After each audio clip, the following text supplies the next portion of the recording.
Hey, salut à tous les gars, c'est Ray, j'espère que vous allez tous très bien, moi ça va nickel. On se retrouve aujourd'hui pour parler d'un nouveau film d'horreur que j'ai pu encore une fois découvrir grâce à Puich. Alors on l'a pas regardé ensemble celui-ci, je l'ai découvert tout seul dans mon coin, mais ça faisait un moment qu'il m'en parlait.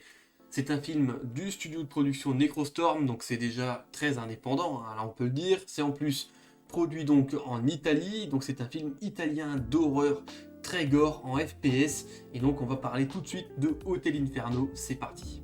Alors, Hotel Inferno est sorti en 2013 et c'est donc produit par Necrostorm. Necrostorm, c'est dirigé par des frangins. Et ici, le chef de Necrostorm, Giulio De Santi, sera également réalisateur. C'est un film que l'on peut ranger dans la catégorie FPS, donc pour ceux qui sont un peu moins gamers sur les bords, FPS c'est First Person Shooter, donc en gros c'est qu'on va être en vue subjective, hein. On va voir uniquement les mains et les armes de l'autre personnage comme si on jouait à un jeu vidéo tout simplement. Et il se range évidemment dans la catégorie gore, parce que c'est vrai qu'on est dans un film ultra violent. Pour vous raconter rapidement le synopsis de ce film, ça va être franchement pas compliqué du tout, ça va même être très simple. Effectivement, on va suivre notre personnage principal qui s'appelle Frank, qui va être engagé pour tuer un couple dans un hôtel, puisque lui, il est également tueur à gages. Sauf que là, ça va très mal tourner, parce qu'il va se rendre compte que l'exécution demande un rituel assez particulier, et ça va déraper très rapidement. Et finalement, il va se retrouver, lui, dans un hôtel labyrinthique à mort, en se faisant pourchasser par des gens qui lui en veulent, hein, qui veulent clairement le détruire, parce que c'est même pas juste le tuer, c'est le détruire, et donc on va partir sur un bain de sang, et une chasse à l'homme dans cet hôtel en vision FPS. Alors au niveau du casting, ça va être en fait très rapide. Pourquoi? Parce que en fait, vu qu'on ne voit qu'un seul acteur, enfin qu'on voit, c'est même pas vraiment qu'on le voit, je vais vous parler du personnage principal que l'on voit du coup à travers la vision FPS tout simplement. Je pense que ce sera plus simple. Et cet acteur-là, c'est un acteur apparemment qui a l'habitude de jouer un petit peu chez eux, puisque en fait Hotel Inferno c'est une série de films, hein, et il jouera dans les autres films qui suivront. Cet acteur, c'est Rainer Burton, et c'est le seul que je vais citer, parce que les autres, globalement, sont tous maquillés, sont tous masqués, on les voit quasiment pas, et le méchant du film, on ne le voit pas apparaître non plus. Donc maintenant, je vais vous donner mon avis sur Hotel Inferno. Donc Hotel Inferno, c'est un film assez dingue. Alors c'est vrai qu'il est court, il dure 1h17, et pour le coup, ça déborde d'action, ça ne s'arrête jamais. Alors c'est vrai que le départ du film va nous mettre un petit peu les bases de ce que l'on va voir et la façon dont on va voir les choses. On va du coup comprendre dès le départ qu'on est en FPS, on a tout de suite tous les codes des jeux vidéo, on a un style d'ATH qui apparaît à l'écran, c'est assez surprenant, et on va nous expliquer la mission comme si on faisait un briefing dans un jeu. C'est tout simplement ça le début du film. D'ailleurs, ce qui est assez marrant, moi qui m'a amusé, mais qui est n'importe quoi, hein, c'est qu'on voit les objectifs qu'il va recevoir lui dans le film, hein, à travers une ATH justement où on va voir un style de checklist des éléments à faire pour réussir la mission. Tout ça, ça nous rappelle forcément les jeux vidéo, et donc c'est vrai que déjà là on se dit bah tiens, je vais pouvoir prendre la manette pour commencer à jouer, c'est n'importe quoi. Donc on va dire qu'on a à peu près 10 minutes, un peu moins d'un quart d'heure de mise en place du système un petit peu qu'on va avoir dans le film, et aussi du très rapide et simple scénario.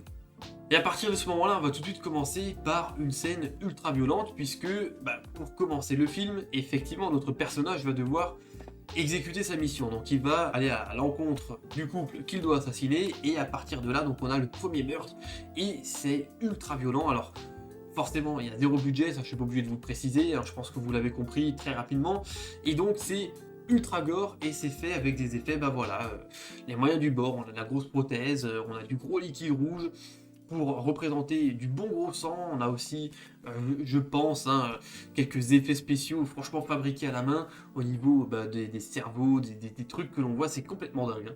Et donc on commence tout de suite avec un meurtre ultra violent qui va tout simplement nous donner la vision de ce que l'on va voir sur le reste du film en termes de violence, hein, parce que tout le film ça va être que ça après. On se retrouve effectivement comme dans un jeu sur le fait de, une fois qu'il a commencé à accomplir sa mission, qu'il se rend compte que ça va partir en couille, il va devoir prendre la fuite. Et donc on a un petit peu un jeu de parcours et de chasse à l'homme à travers ce grand hôtel labyrinthique de fou, dans lequel il va du coup faire face à une multitude d'adversaires, une multitude d'ennemis qui veulent sa peau tout simplement.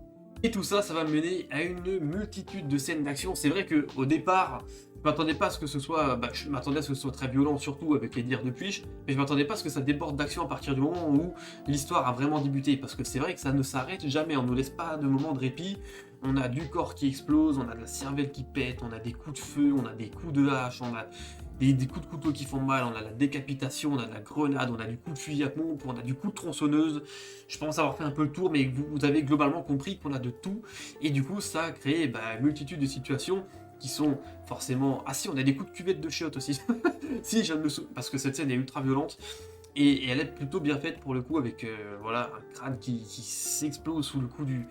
Voilà, de la cuvette de chiottes. Donc bon, voilà, je vais pas rentrer dans trop de détails, je pense que c'est vraiment un film, si vous voulez le regarder, qui vous permettra vraiment de découvrir des choses assez dingues. Et effectivement, en fait, ce film-là, c'est plus un peu pour de la découverte, c'est plus une démonstration de force de Necrostorm pour vraiment montrer la capacité qu'ils ont à faire des choses vraiment ultra violentes, avec des effets spéciaux, voilà, avec les moyens du bord, mais avec zéro budget. Et ça reste tout à fait un film divertissant, malgré le fait que voilà, c'est peut-être pas pour tous les publics, ça c'est clair, mais en tout cas c'est divertissant. C'est passé vite, 1h20, franchement, il y a très peu de risques. Ça fonctionne plutôt bien dans le film, il y a même un petit peu de musique, il y a de l'ambiance. Plein de scènes qui font penser aux jeux vidéo, donc comme je vous disais, l'entrée, on a la course-poursuite, on a aussi le moment où il y a un petit battement où notre personnage va trouver un nouveau lieu, un petit peu comme s'il débloquait la map, si vous voyez ce que je veux dire. En fait, il découvre un nouveau lieu, il va être dans le noir, on a une vue FPS vraiment avec une lampe torche et tout ça. Il y a plein de situations qui moi, m'ont bien plu étant gamer en fait. Et ce qui est très fort aussi dans ce film-là, c'est qu'on part tout de suite sur un film ultra ambitieux, parce que c'est vrai que du coup, on arrive à tout ce système-là qui est mis en place, et à la fin, on nous montre qu'effectivement, pour un film qui est sorti en 2013 et qu'on ne savait pas du tout s'il allait avoir une suite, alors c'était annoncé qu'il y aurait une multitude de films pour la franchise Hotel Inferno, mais bon, voilà, quand c'est le premier, on sait jamais comment ça va se passer, si ça va marcher, pas marcher, si on va réussir à faire les autres, et pourtant, malgré tout, à la fin du premier, ils nous montrent déjà un passage de notre personnage principal en enfer, donc on se dit oula, déjà on déborde d'ambition. C'est vrai qu'on part d'un hôtel, voilà, où les décors sont très minimalistes, d'un coup on va arriver en enfer avec des démons, des trucs, tu fais ouh, ça sent le ça sent le mec, il a l'envie, franchement il a envie de faire quelque chose de lourd, et très axé sur les jeux vidéo. Et donc maintenant, moi, je vous présente maintenant ce film-là, mais c'est vrai que j'ai pas encore vu les deux suivants. Donc voilà, c'est vrai que c'est un film qui, je pense, vaut le détour pour ceux qui veulent découvrir un petit peu du cinéma indépendant totalement dingue, et qui êtes fan, vous, de l'horreur, je pense. Là, je pense que vous avez du coup un film qui pourrait vous intéresser. En tout cas, voilà, je ne vais pas rentrer dans plus de détails, c'est un film qui est très court et qui est franchement, comme je le dis, à mon avis, une démonstration de force pour montrer la capacité de Necrostorm à montrer des choses complètement folles à l'écran. Donc si vous en dévoile plus, je vais peut-être, à mon avis, vous gâcher le visionnage si vous voulez découvrir le film. Je vais vous laisser là, dites-moi vous si vous le connaissiez, ce serait quand même assez incroyable, dites-moi tout dans les commentaires. Si vous ne le connaissiez pas et que ça vous a donné envie de regarder, dites-moi tout également.